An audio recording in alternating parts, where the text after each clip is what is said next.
Hello and welcome. It is Saturday. It is October 1st, 2022. Spooky season has begun. And because it's October, I cannot guarantee how the channel will play out during October because occasionally the alternate universe evil scientist version of me tends to take over the channel and talk about spooky things. So be warned. And speaking of spooky,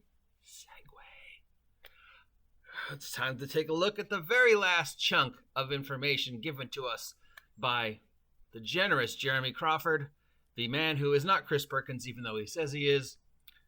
ONE D&D Expert Class Playtest Round 2 Rules, Explanations, and Changes. And at the top of the list, of course, we've got to address Jeremy Crawford's comments about natural 20s and natural 1s. If you watch the very bizarre video interview that he did when this was released, he repeatedly talks about how they changed natural 20s in the first round and how they changed it so us dungeon masters couldn't do double damage on natural 20s anymore. Something, as you know, I was like, okay, we'll just do something worse. Well, now he's like, we understand that you're all upset about that choice. We got lots of comments about the natural 20 choice. So we've decided to continue experimenting, and in this round of the playtest, natural 20s are back to the way they were before. A natural 20 is always a success. I'm lopsided, aren't I? A natural 1 is always a failure. And now, once again, if the Dungeon Master rolls a natural 20, he can do double damage or something else to the players. But we're probably going to change that again based upon the response. We got so many responses. I love how he laughs. So we decided to listen to you and change it back because we're Wizards of the Coast and we listen to you. And we're generous because we want you to feel included in our game that's only been around since 2014. So congratulations, DMs, at least for the month of October. If you're running the ONE D&D playtest, you can once again do double damage to players if you roll a natural 20. Of course, it doesn't actually say that anywhere in the document. I went over it 3 times. I cannot find anywhere in the document where it says they've changed it. Instead, it simply says the terms of the D20 test encompass the 3 main D20 rolls of the game: ability check, attack roll, saving throw. If something in the game affects a D20 test, it affects all 3 of the rolls. Whenever a player character, here's the new one, whenever a player character rolls a 1 on a D20 test, the character gains heroic inspiration. The DM determines whether the D20 test is warranted in any given situation. So, last month, first round of playtest, if you rolled a natural 20, you got 1 point of heroic inspiration, but you could only use 1 at a time. They have clarified that you can't stack them. You get inspiration, you can't get another one until you use the new one. If we go to heroic inspiration, D-E-F-G-H, heroic inspiration. It says how you gain heroic inspiration, and it says how you can use it. When you have heroic inspiration, you can expand it to give yourself advantage on a D20 test. You decide to do so immediately after rolling a D20. You gain heroic inspiration every time you roll a natural 1. And it can only be for the test you just did. This heroic inspiration represents the character's resolve to do better after fumbling an attempt. A DM can also award heroic inspiration to a player character who's done something that is particularly heroic or in character. And again, I know people have contacted me and said, oh yeah, my DM gave out inspiration in our game. I had one guy even tell me when and where he was when the DM gave out inspiration to him so he could prove to me that DMs do give it out. And my response was, look, I'm not saying it doesn't exist. I'm just saying I've never seen it. So since 2014, I've probably been in 20 or more 5e games of various incarnations. Never once did a DM say, oh, you rolled gain inspiration. There was bardic inspiration, of course, but apparently that's different. And then, so it exists, I just never saw it. Kind of like charisma saving throws. I never had to play a charisma saving throw except for once. And I was like, wait, you actually have to do this? So obviously my 5e experience is a little different than everybody else's. I can just only assume that something about the water here at Site B makes gaming really, really weird compared to most everybody else's experiences. And of course, they reaffirm the fact that once you get the inspiration, you can only use it once, and then you don't get a new one until either A, the DM, I'm doing the thing with the hands again, aren't I? Until either the DM rewards you one or you roll a 1. So the 1 must be on a d20 used for the test total, not on a d20 that was re-rolled or discarded. So I roll a test, I fail, I get inspiration for my next test, I guess, or I can get inspiration right then and there. I'm not sure. It's kind of confusing. But I'm thinking what it's saying is d20 test, fumble, get inspiration, you can use it for your next d20 test. But I could be wrong, because it also kind of reads like if you fumble that test, you can re-roll that test. But I don't think that's what they mean. Or maybe they do. I would think it was, you can use it anytime you want after that test, but I'm not 100% sure. So as I said in closing yesterday, a lot of these need bullet point explanations. And I think that's a problem, at least from my personal experience with 5e, is there's lots of aspects of 5e that needed way more inspiration. Even after they released splat books, like Xanthar's Guide to Everything was supposed to offer a lot of explanation to the stuff about people had questions about, like, how does blank work? And, still, as of today, playing in a 5e campaign every week, going through the worst written adventure of all time called the Netherdeep, there are still times when both the players and the DM are just like, I don't know. And of course, the response is, well, DM prerogative. But still, bullet point explanations and examples. And here's a perfect point. When do I get to use it? Do I use that inspiration automatically right at that very second, or can I save it? All right, so what else has changed? They offer us an explanation for a lot of things. So, like, what accounts as an attack action, things like that. They have changed bark skin, and they have changed guidance, the guidance cantrip, because apparently they thought the guidance cantrip was broken, so they changed it. I have no idea why they would change a 0-level spell, but now it's a reaction. So, and only when you fail an ability check. So before, guidance was do a skill check and then, just add guidance. I'm searching the room. All right, well, I want to make sure I find what I'm looking so I'm going to roll my investigation, and then the cleric's going to give me the plus D4 to guidance. I mean, that's the way I've always played it. Maybe we were playing it wrong. But, to have it be a reaction roll, it's like, how often in combat am I going to use my bonus action guidance to go, hey, yeah, I failed a roll, or Steve failed a roll. So, yeah, get a D4 to that roll. And this is the weird one, once a creature rolls the dice for this spell, that creature can't benefit from the spell again until the creature finishes a long rest. That seems to be really in the DM's favor and kind of not fair. I can't give guidance to the same guy more than once. I get guidance to the same guy like dozens of times currently now. I'm constantly tossing guidance out in the 5e game I'm in. But never in combat. It's always like a non-combat situation. It's always like when we're searching the room, or, when we had to do the stupid baking contest and all the other bizarre, weird Matt Mercer 5e things. And I was, like, oh, I want to make sure he wins the baking contest, so I'm going to cheat and give him guidance. But now if I give you guidance once, I can't give it to you again until you take a long rest. I don't know why. Did somebody feel that guidance was unfair? That it didn't make... If your whole point is inclusiveness, if your whole point is that the players always win and never really take any damage, and it's, the player's game, it's not the DM's game anymore, why would you nerf something that gave players an advantage? I don't really understand.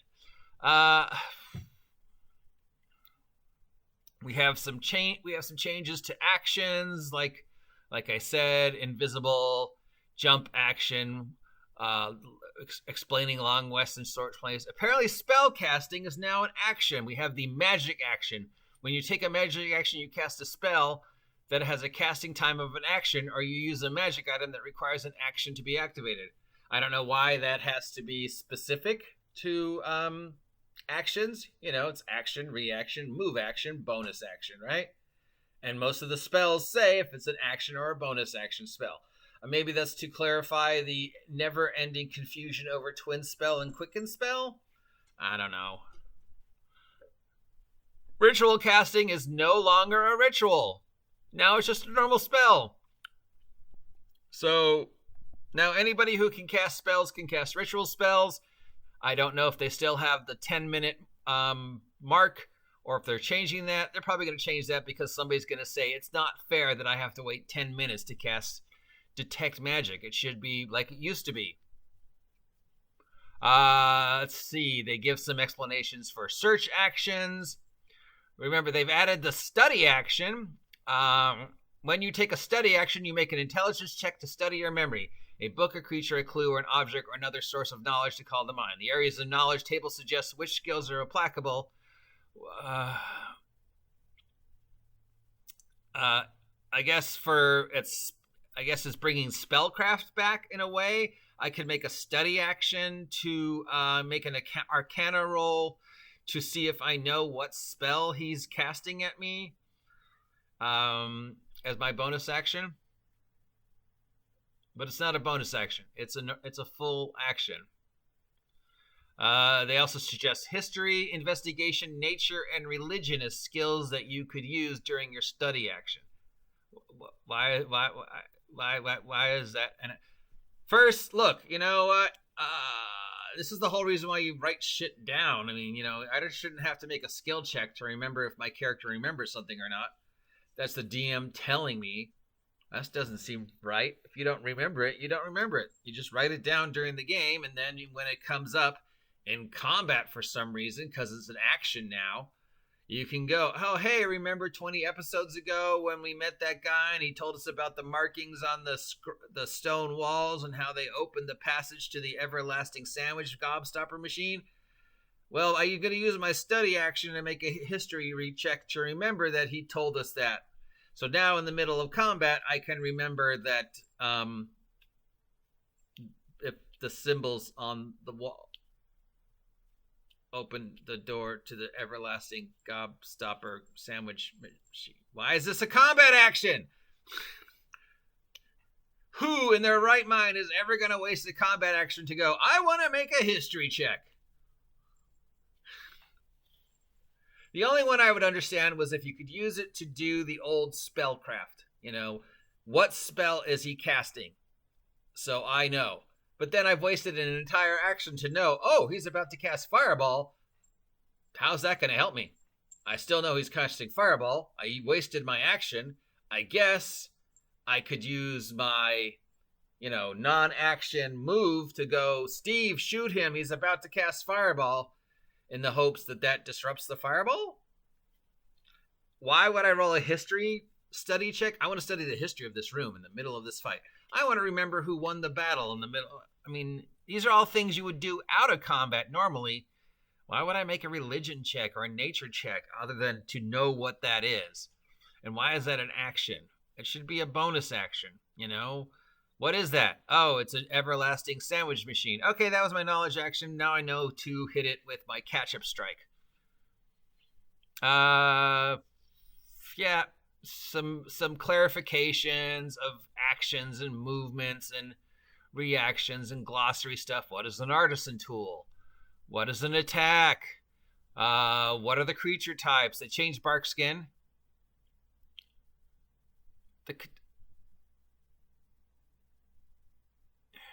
And at the start of each turn, the target gains a number of temporary hit points equal to their spellcasting modifier plus their proficiency bonus. So for the next hour at the start, it's concentration up to an hour. So as long as I'm concentrating it, it's now also a second level spell.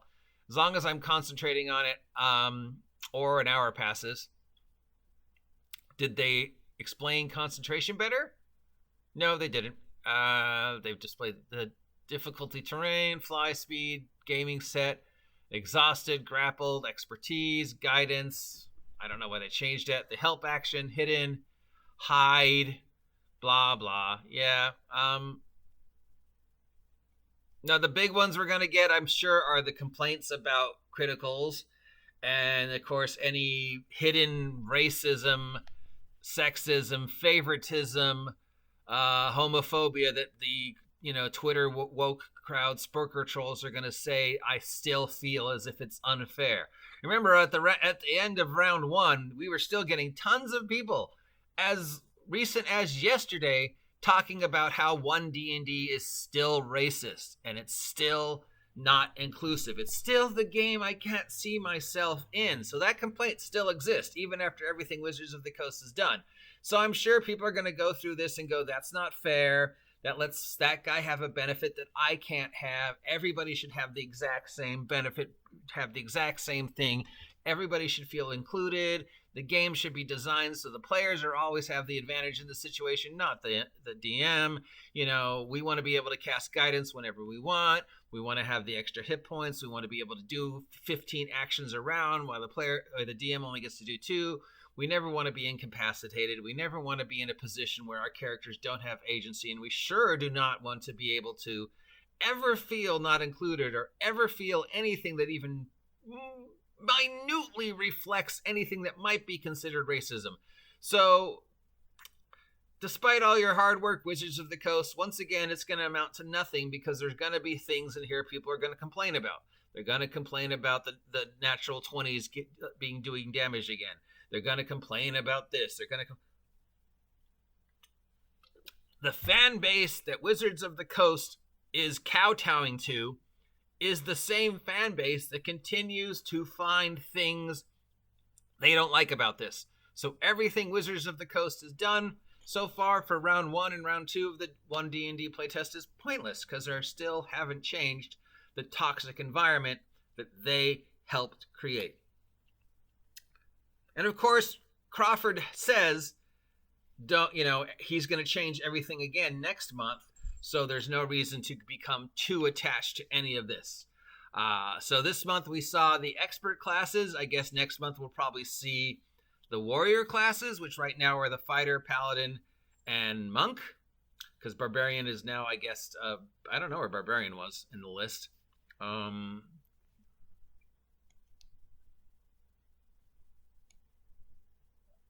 We have the list.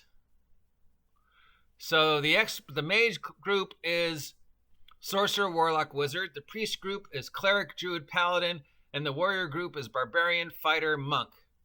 And the artifactor is also an expert, but it won't be in the player's handbook. It might be in the new player's handbook, but it's not in the current player's handbook.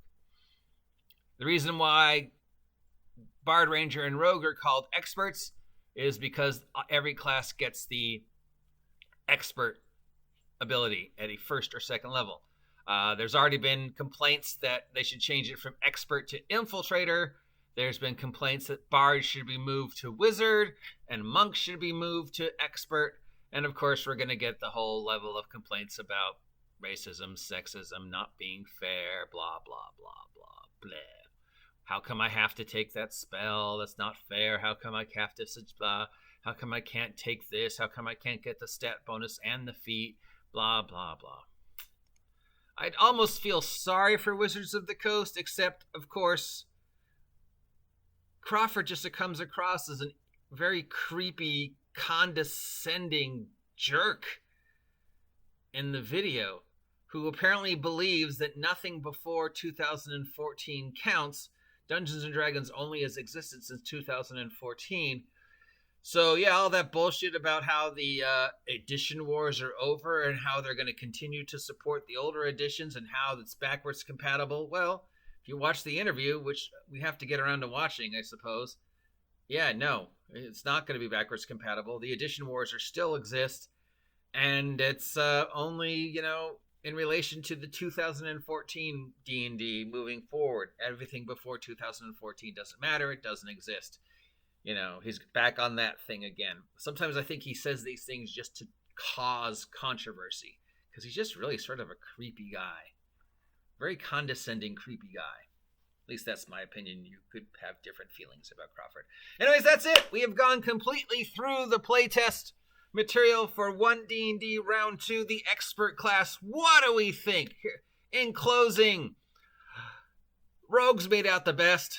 Bards made out the second best. Rangers, you got shafted again, and I do not know why. I can only assume that there were people who felt that the fact Rangers had a favored enemy group was racist. So now Rangers have been diminished to I don't know what. Rangers' iconic ability always being surviving. Well, that's gone. So the other iconic ability is being I have a very specific set of skills uniquely designed to take out this group. That's gone too. We have new feats. We have different feats. We have feats you can only get at certain levels. We have feats that only certain classes can get. We have feats that are only related to certain things. That's not new. In fact, that sounds very familiar to things that, I don't know, existed in 4th, exists in Pathfinder 2nd Edition, exists in Level Up 5e, exists in a couple other games that have out there that are both D&D related and not D&D related, like Mutants and Masterminds, and a couple of the other OGL D20 games have all used that idea. So I know Crawford's going to say, we came up with it, but no, you didn't. It's literally in 4th. It's literally in Pathfinder 2nd Edition. It's literally in Level Up 5e. It's literally in a couple other games. Some of the feats are good. Some of the feats are bad. Some of the feats are pointless. We have new epic level 20 feats, but you can only ever get one. Half of them are like, hey, yeah. The other half are like, that was stoop. I mean, of all of them, the one where you're always hidden no matter what. You can't see me. We have the John Cena feat. As for rule changes, glossary changes, as of now, natural 20 is double damage for both players and DMs. We know that's going to change. And natural 1s is an automatic failure, but you get inspiration. That's probably going to change. Crawford's already said everything in round 2 of the playtest is going to be changed again by the time round 3 rolls around. So I don't know. What do you think about that? I have gone through this, so you do not have to. I'm sure we're going to talk about it again. Next up, I guess we got to actually show you guys, anybody who hasn't seen the video of Crawford's interview, you got to at least see the first 5-10 minutes of it, because, yeah, it's weird. And then we'll move on to something far more exciting, like, I don't know, the most anticipated role-playing game of the year, Blade Runner, finally coming out, and I should have it very, very soon. Or more news from Hasbro PulseCon regarding Power Rangers and the fact that at no point have they mentioned Gary Gygax. Yeah. I hope you enjoyed this series. If you did, let me know. If you didn't enjoy it, let me know. Now for some shameless self-promotion. Hey, you can support the OGGM adventures by checking out my atT-Spring down below and picking up my merch. The brand new West Coast Grognard fashion line. Yeah, I took a negative and turned it into a positive. Also, my very first adventure is up at Big Geek Emporium for under 50 cents. So if you want to support me for the holidays, that's a great way to do it. Until then, if you haven't subscribed, please subscribe. Remember, I will sell out, and I'll talk to you later. Get off my land.